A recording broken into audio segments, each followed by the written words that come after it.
Salve galera do Terceirão, beleza? Espero que estejam todos bem.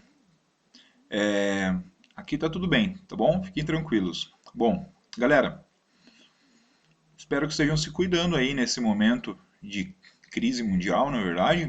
Uma crise mundial realmente que aconteceu já algumas vezes na história, pandemias de vírus e bactérias, né? A gente pode citar a peste negra, podemos citar a gripe espanhola da Primeira Guerra Mundial.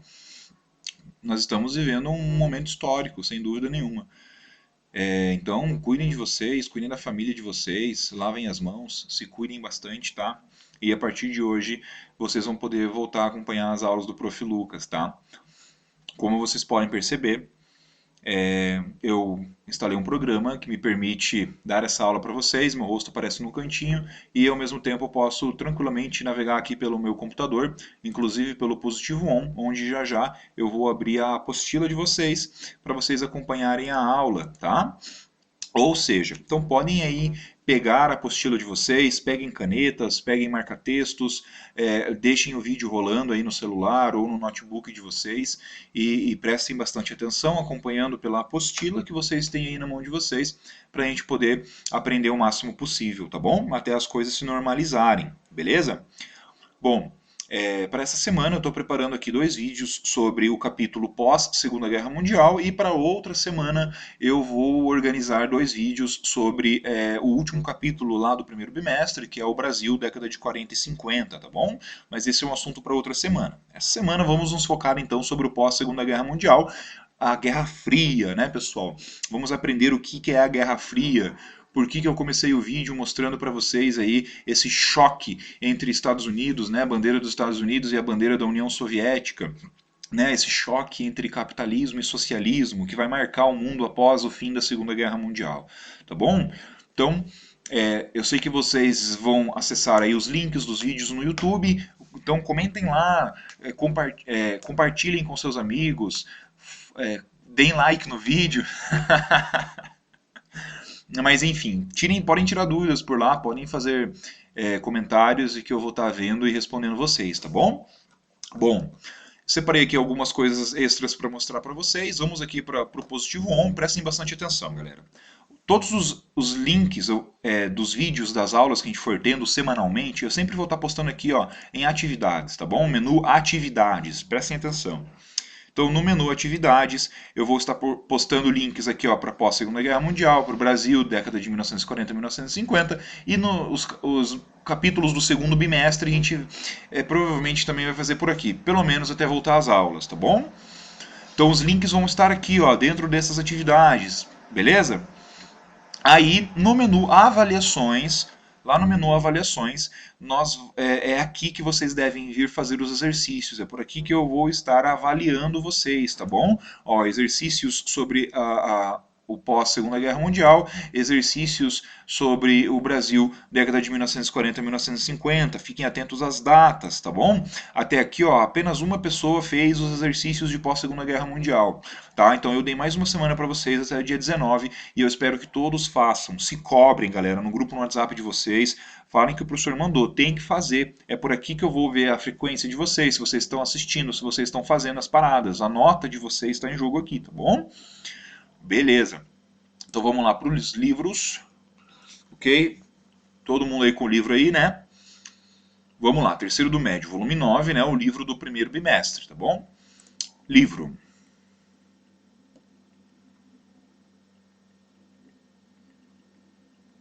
Tá carregando. Ok, tela cheia. Esse é o livro de vocês, tá bom? Aqui digitalizado.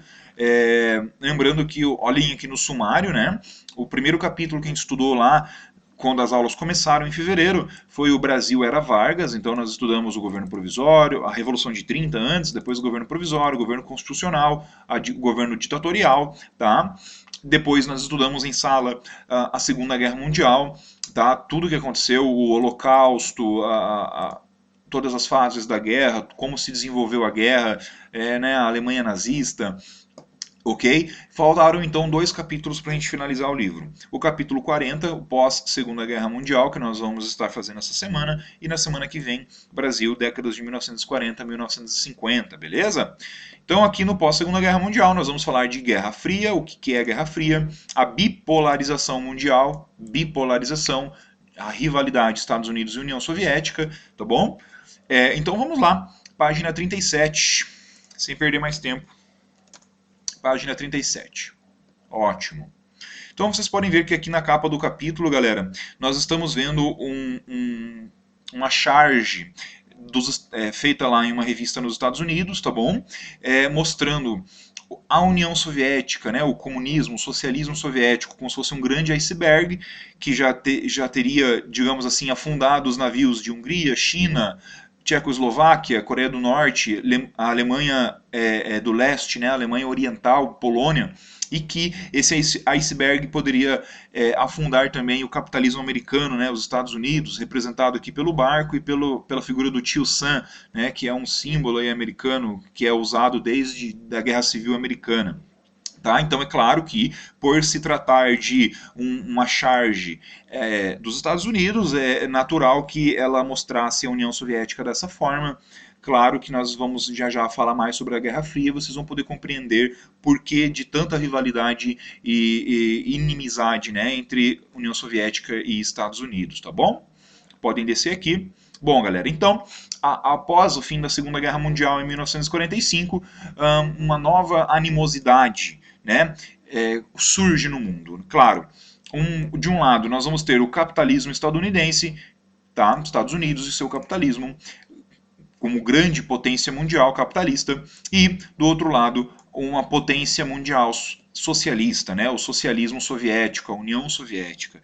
Então, após a Segunda Guerra Mundial, a gente, depois de todos os horrores vivenciados na Segunda Guerra Mundial, a gente poderia imaginar que um longo período de paz aconteceria, mas a verdade é que assim que acaba a Segunda Guerra Mundial, uma nova espécie de guerra se inicia, né, entre Estados Unidos e União Soviética, tá, pessoal? Bom, lembrando que o trecho Organize as Ideias é para a gente relembrar algo que a gente já estudou, e aqui fala sobre a bomba atômica, né? A demonstração de força que os Estados Unidos quis mostrar com a detonação da bomba atômica em Hiroshima e Nagasaki, beleza? Bom, vamos lá então. Conceito de Guerra Fria. O que é Guerra Fria, tá? Então, após o fim da Segunda Guerra Mundial, podem colocar aqui na próxima página, após o fim da Segunda Guerra Mundial, a divergência entre Estados Unidos, né, e União Soviética se acentuaram, né, se atenuaram. Então, aquela rivalidade entre países com sistemas ideológicos e políticos e econômicos tão diferentes, né, como o socialismo e o capitalismo, essa rivalidade vai ser elevada assim a um nível máximo, né, após a Segunda Guerra Mundial. Então, mesmo com o fim da Segunda Guerra Mundial, em 1945, os 40 anos seguintes, né, então de 45 até 85 pelo menos, nós vamos observar no mundo uma grande disputa entre duas superpotências, né? E essa disputa não vai ser apenas militar, mas sim também uma disputa ideológica, né? De ideias, de maneiras de viver, disputas econômicas, né? Qual sistema econômico é melhor? Será que é o socialismo? Será que é o capitalismo, né?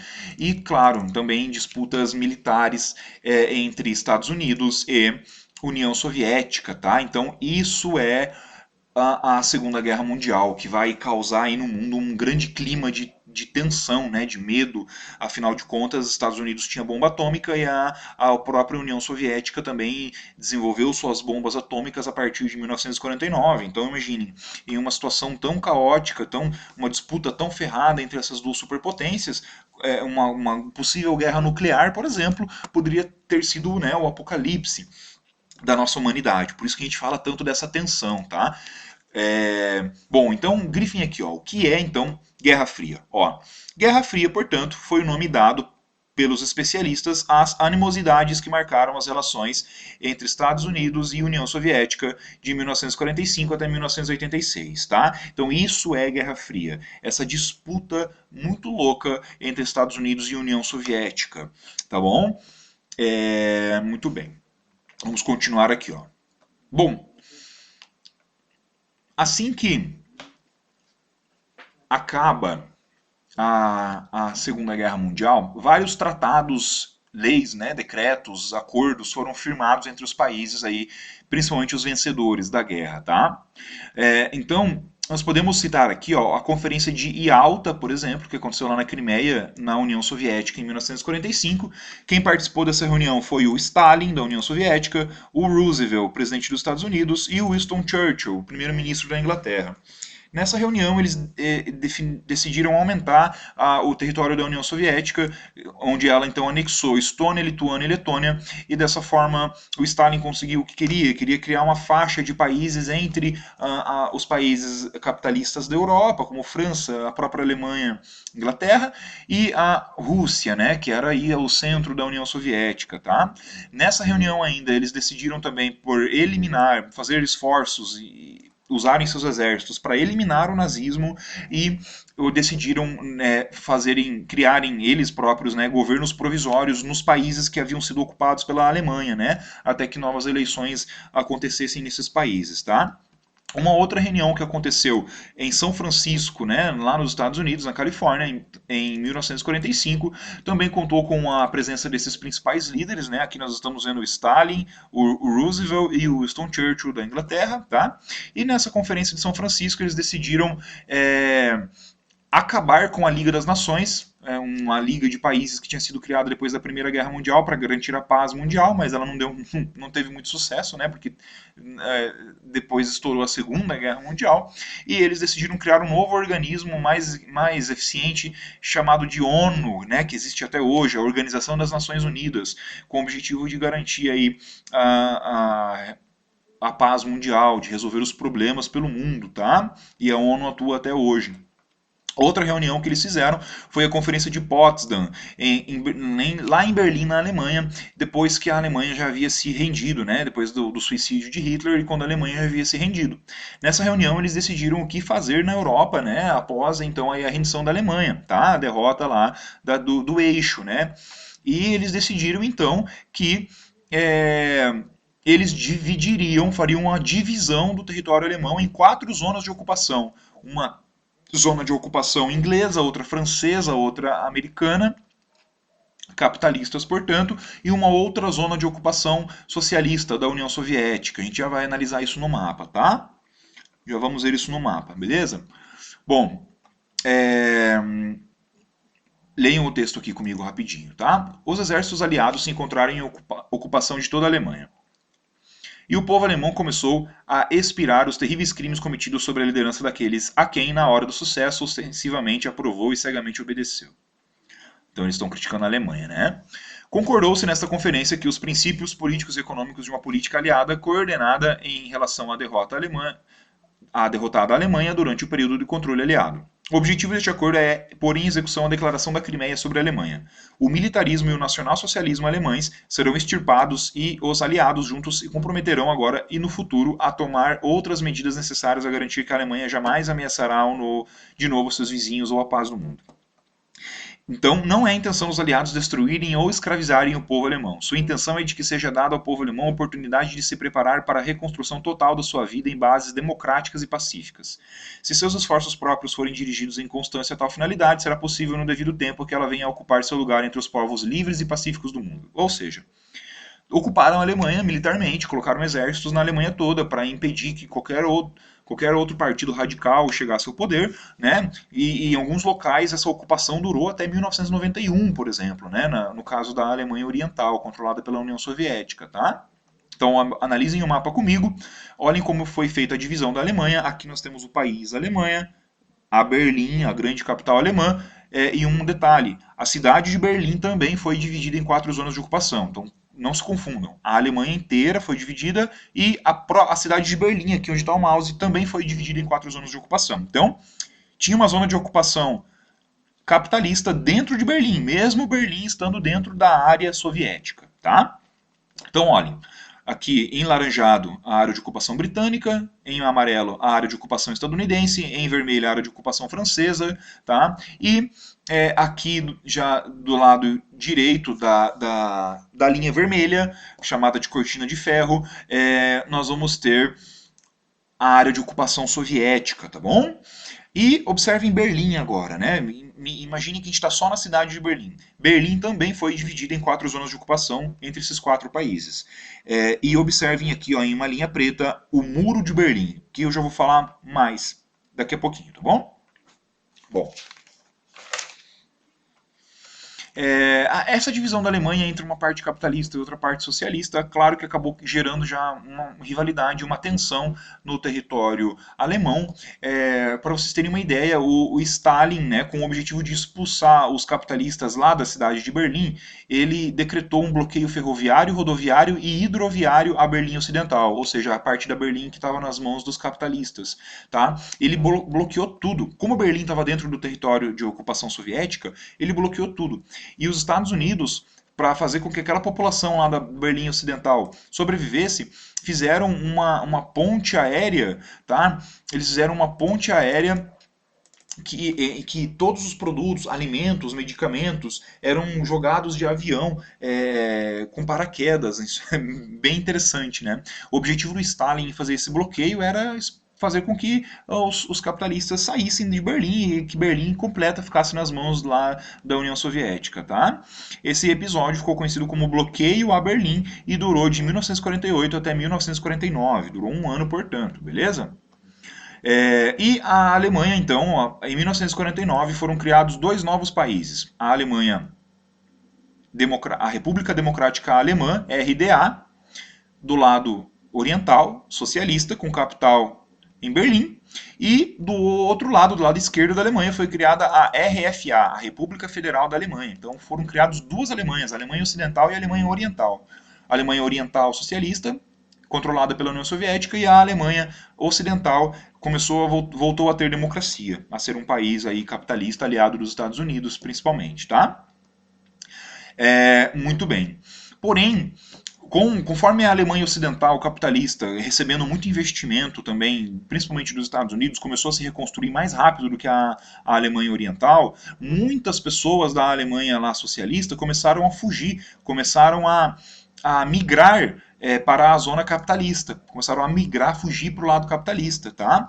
E isso começou a ser um problema que começou a preocupar aí os líderes soviéticos, o próprio Stalin, e como uma medida extrema para impedir que as pessoas saíssem da Alemanha socialista, né, da Alemanha Oriental para a Alemanha Ocidental capitalista, foi construído um muro que cercaria a parte capitalista de Berlim, evitando que as pessoas saíssem de lá de dentro, separando famílias, né, separando amigos. E o Muro de Berlim, portanto, olhem só, ele foi construído aqui, ó, essa linha vermelha mostra para vocês um muro gigantesco que foi erguido em poucos dias pelo exército soviético para cercar essa parte de Berlim. E percebam, o Muro de Berlim acaba se tornando, portanto, um grande símbolo da Guerra Fria, né? Um símbolo de divisão entre o socialismo soviético e o capitalismo americano, né? Essa é a Guerra Fria. A Guerra Fria chegou até mesmo, então, essa disputa entre Estados Unidos e União Soviética chegou até mesmo a provocar a construção de um muro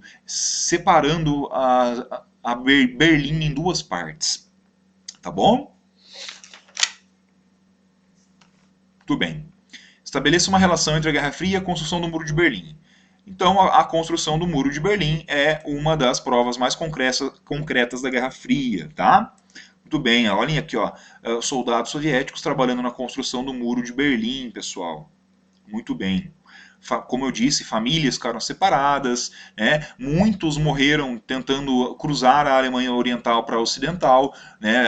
Haviam soldados que ficavam nesse muro e tinham ordem para atirar se caso alguém tentasse pular o muro, tá?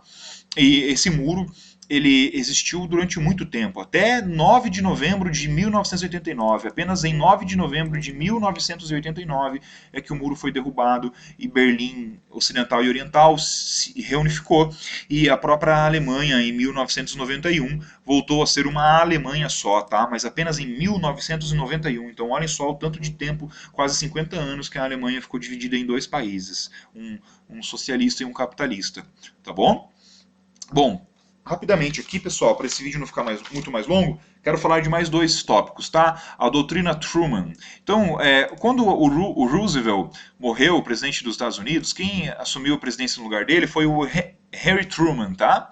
E ele começou a tomar uma série de medidas aí, então, para tentar botar um freio na expansão socialista. Ele criou medidas para tentar barrar o socialismo, o crescimento do socialismo da União Soviética, tá? Então esse texto aqui dele, desse discurso dele, vocês podem estar lendo, podem pausar o vídeo se vocês quiserem, é bem interessante, onde ele fala para o parlamento americano que os Estados Unidos sim deveria gastar dinheiro, tropas para impedir o avanço do socialismo pelo mundo, né? Estamos falando da Guerra Fria, pessoal, tá? Podem pausar o vídeo aqui também. E uma das partes dessa doutrina Truman é esse plano Marshall. Tá? O que é o plano Marshall, pessoal? O plano Marshall foi um plano econômico de auxílio, ajuda econômica, criada por um secretário de Estado da época, George Marshall, por isso o nome dele, tá? Plano Marshall. E o que era esse plano Marshall? Tá? O plano era isso daqui, ó. Consistia na concessão de empréstimos aos países destruídos pela guerra. Claro, empréstimos para os países capitalistas, como França, Inglaterra, Alemanha Ocidental, Itália. O objetivo, claro, era fazer com que esses países se reconstruíssem o mais rápido possível, com a ajuda financeira dos Estados Unidos, e impedir que grupos radicais assumissem o poder e pudessem implementar o socialismo nesses países. Então, os Estados Unidos realmente passou a investir dinheiro aí na reconstrução dos países europeus devastados pela Segunda Guerra Mundial para tentar impedir que o socialismo crescesse, né, se desenvolvesse nesses países, como França e Inglaterra, por exemplo. Tá bom, pessoal? Muito bem. Ótimo. E a própria União Soviética também passou a incorporar os países, né, que haviam muitos países do leste europeu que haviam sido invadidos pela Alemanha na Segunda Guerra Mundial. A União Soviética incorporou a maioria deles: Polônia, Tchecoslováquia, Hungria, Romênia, Bulgária, até mesmo a Iugoslávia, que apesar de não obedecer à União Soviética, também tinha socialismo como forma de governo. Então, a própria União Soviética também tratou de atrair muitos países aí para a asa dela, né? Estamos falando da Guerra Fria. Eu costumo dizer que a Guerra Fria é uma guerra por debaixo dos panos. Não houve uma guerra direta entre Estados Unidos e União Soviética. Não teve uma guerra, terceira guerra mundial entre eles. Porém, essa disputa, toda essa disputa ideológica, o apoio desses países em guerras isoladas, como a Guerra da Coreia, como a Guerra do Vietnã, como a Revolução Cubana em Cuba, várias situações, acontecimentos, guerras que foram acontecendo no mundo durante esse período, tiveram o dedo ou da União Soviética, ou dos Estados Unidos, ou o dedo dos dois, e esse episódio que a gente está falando aqui então como Guerra Fria, embora os dois nunca tivessem lutado diretamente um contra o outro, tá bom? Vamos finalizar o vídeo por aqui. Eu já vou gravar o segundo vídeo a partir daqui, ó, de bipolarização mundial. Então, terminando de assistir o primeiro, já assiste o segundo, responde lá os exercícios, comentem no vídeo, mandem dúvidas, tá bom? Espero que tenham gostado. Beleza, galera? Bye, bye.